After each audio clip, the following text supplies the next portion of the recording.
This is my husband VJ. Hi, I'm Vijay Babaria. And about 3 weeks ago, we took part in a Jericho walk around Ahmedabad, and we're going to talk to you about that. So, VJ, what was it that inspired you? Inspired me that people ask me what the meaning of the Jericho walk, and I told them walk and worship God. And people also imitate me and start Jericho walk in Mumbai also. Great. Jericho walk में बहुत ही आनंद किया और प्रार्थना किया। हमने परमेश्वर के वचन सुने और किस तरह से हम लोगों से बात किए और लोगों के साथ प्रार्थना किया। वो हमें बहुत ही इंस्पायर किया कि हम लोगों तक पहुँचे करके और कम से कम हम 70 किलोमीटर जैसा अहमदाबाद के अंदर चले थे। When we first started out, we hadn't done a lot of walking for quite a while, so I pushed myself pretty hard the first day, and I was hurting pretty bad. But as we walked, we learned to pace ourselves and breathe. And as we walked, we would listen to some music. We have a speaker, a Bluetooth speaker. So we would play music or sermon as we walked. And I was noticing people, they turn and they look at us. But when we started to pray out loud, um, he would sometimes pray in Hindi and I in English. Well, some of the people walking ahead of us, they would turn with their face kind of looking back. Or someone that could have passed us walking would walk behind us for quite a while. So there were people listening, even though we were constantly moving. And I realized, okay, well, they're probably curious and all that, but I don't know if they were Christian or not, but they were actively observing. Um, so I was praying a little bit for them as they walked, and as we saw people, there was one young man being put into an ambulance. I stopped and we prayed. People don't always notice, but as we went, I would pray about the things we saw, the people we saw. We would pray about the neighborhoods we were in, that God would come and bless. We just would actively engage our prayers and our thinking with what was around us. And the music playing, there's so much noise in the city, not everyone could hear. We could hear, so we knew. Um, So for us, it was a blessing, especially for me. We were able to walk hand in hand. There's People don't show open affection here, so you don't walk around hanging on each other, and sometimes married people don't even hold hands. The older ones, the younger people are a little more affectionate and they hold hands or walk close together. I have to help him sometimes because he has his stick and he's just learning how to use it. But there's so much traffic and the ground is sometimes uneven, there's holes, and so I hang on to him, not just not just because I like to hold his hand, but I have to guide him to not fall in a hole. And sometimes there's traffic on one side and um, people or parked motorcycles on the other. So sometimes it can get pretty intimidating, especially if you have to cross the road. But um, people notice us anyway. I mean, I'm very obviously foreign, and so they do take notice. So if we're making some noise, they would take more notice. But I just walked and prayed, and if people understand English, they understand English. If they don't, then that's fine. They don't need to know that we're praying for them all the time. Um, after the first day, my legs were in quite a cramp. So the second day we had a bit of a kind of a pause because we wanted to keep going. By afternoon, I was willing to go, but then the heat was high. So we went ahead and stayed home on the second day. But we continued on the third day and continued completely. But one of the things I noticed is that even when you're tired, you're walking, you have to stop and rest. You have to stop and drink. Um, and it's not too hot yet. Um, it's in the 80s Fahrenheit. But when you stop, your muscles lock up because you've been pushing yourself. So then when you start walking again, um, then you have to get your pace and get your muscles to stretch out again. And so sometimes your body has to rest, but it's also kind of a hindrance to try and get going again. So it was better once you get a stride and pace yourself. It's actually better to keep walking as far as you possibly can. Um, there's some spiritual things that came to mind while I was walking, but first I'm going to let BJ talk about his like physical. He can go ahead and talk in Hindi, but like physically, how did you feel while you were walking physically? And physical I walking feel good, and actually I have problem that how I have to walk because I have eye issues, and that's why it's very difficult, but Kathy is with me and she leading me on the way, and uh, I announcement one thing. We are going to Jericho walk, and who want to connect with me, he can call me and work with us, and we'll pray on a call also.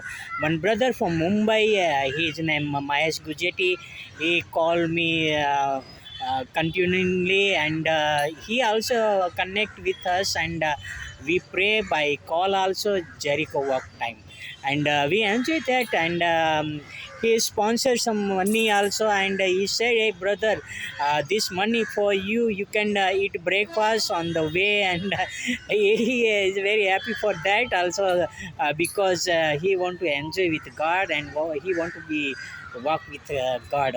That's I'm very inspired for that moment also. Very encouraging, yes. Another lady, she had given us about 500, and we invested in some shoes that were comfortable to walk in. So we were very grateful, very grateful. Yeah, because a lot of miles and about 40 miles total through the week. So our feet were doing really good. So um, one of the things that, like, okay, BJ mentioned having the brother call and pray with us as we went. I know that there were other people that were praying for us because they thought, wow, that's pretty fascinating that you're wanting to do that. And they know that we have struggles, and I have to be wise and pay attention, and BJ has to trust me. And so it's in unison we have to walk also. But um, one of the things with the endurance that I experienced is some people can fast. I'm diabetic, so going without food for a day or more, it's not a very good idea. I can go about 12 to 15 hours at times, but um, as you push yourself with something, endurance. So, yes, to not eat something, you have an endurance. But I realized with my body, because, okay, no matter how fit you are, at some point you're going to reach a level where you are exhausted, where you're pushing beyond your capability that you think you can do. So spiritually, I realize there's a comparison. Sometimes we have to look past. So every step becomes a prayer. Because we're out in the middle of the city, you can't just say, "Oh, I'm done," and go home. You can sit down and just not bother to get up for a while. But at some point you have to get up and keep going. So spiritually also, when we reach that point, every step has to be a prayer. Every step has to be a focus.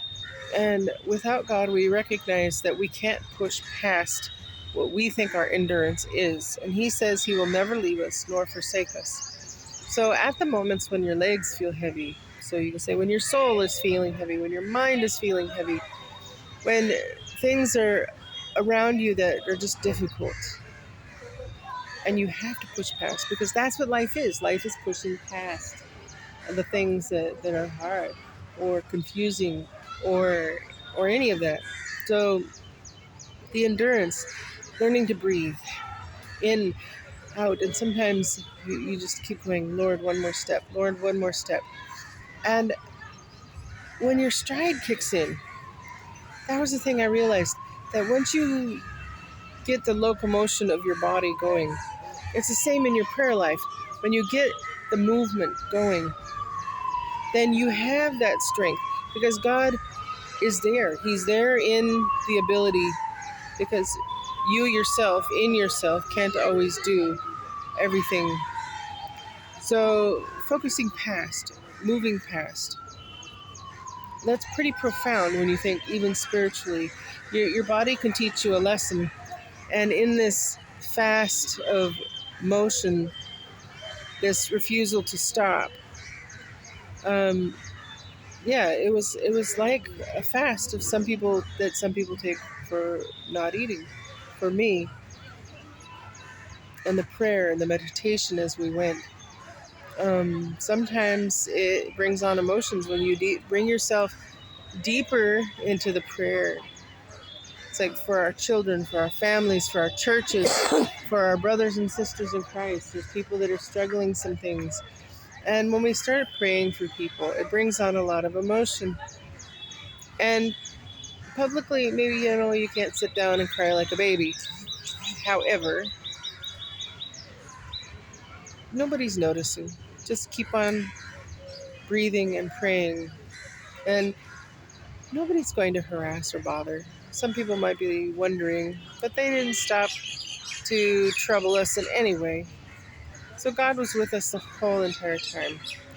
And we had some encounters with some people also. And so I'm going to let VJ take some time to talk about spiritually first. Um, spiritually, what effect did it have on you in your worship? Actually, that worship spiritually helped me to how to close more God, and how to bring more people to close to God. Go ahead and speak in Hindi about that if you would like. Okay. Um, One day as we were walking, um, we had been in the park. We shared a video about this park, and it's some different, I don't know if you call them crypts. You can't go down in them, but it was a graveyard, very old graveyard. Some of the architecture was 400 to 500 years old. So the Greco-Indo history.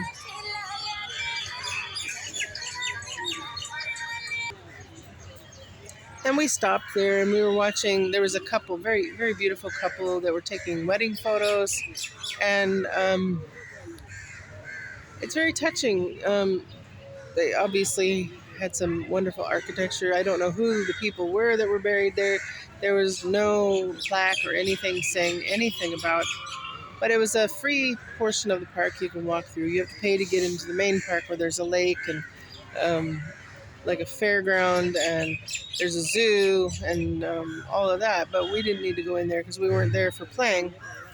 Um, but after we came out of there, we came to a corner, and I realized as I looked, is there were several blind people. I saw several people with canes, and I was amazed because you do see one or two here and there, but to see like 6 people all in the same area, I was like, I wonder what's going on. So there was one man, he was trying to get past some motorcycles and stuff. And so I stopped and I asked him, DJ has to translate a lot, but um, I was like, "What are you doing? Where do you need to go?" He was just trying to get across the street because there's a bus, um, like a little bus terminal right in the middle of the street, because the buses pass on either side. And so I thought, well, I'm here leading blind people, so let's lead blind people. I thought, well, if that's what I'm here to do, that's what I'm here to do. So we helped him get to the bus terminal so he didn't get squished, because the traffic here, yeah, that's a whole nother video. We could do a video on traffic alone. But then I saw some of the other people, and we stopped and we started talking to some of them, and we were like, well, what are you doing? How are you? And one lady, she just rested her hand on my arm, and she just was so soft and so sweet. And um, one of the things here in India, they lead people to need to beg a lot because there's just um, not a lot of help sometimes. And so they were expecting to get money, I think, but they started enjoying talking to us for a few minutes. And the lady, I realized, there's not a lot of touch. And a lot of times in any society, someone who's disabled or injured or different, people don't hug them, they don't touch them, they don't talk to them. And so for me, I stood there realizing, okay, VJ had to talk. He was communicating with them about where they came from, what they were doing, and they were talking to him about us. And so I just let her rest her hand on me, and she held my hand for a little bit because I realized maybe that ministry is more than just words or preaching, but when we stop and we take part with people, it isn't just because we're trying to convert them. No, we're trying to bless them. And that's the whole point. We were praying and blessing people. And if in that one moment she felt comfortable to just put her hand into mine and share community and share neighborliness, then that's what we're called to do. And it may not happen very often, but if you're in the store, if you're wherever you are, no matter what the person is like, if they show a need to just connect, sometimes that's the encouragement we are called to give. We don't have to have big ministries where we're famous and stand up front. It might be 5 minutes that we give to another person that gives them hope or a blessing. And that's one of the things I realized while standing there, that a touch can mean everything. I don't know. We may never see them again. But they could obviously see that we were Christian. We didn't preach at them. We didn't, berate them for not being Christian. We just stood and we were people. We were people with them. And that's what it felt in that moment when somebody needs to cross the street, when somebody just wants to take time. Sometimes that's what we're called to do, is just take time. What do you think, DJ?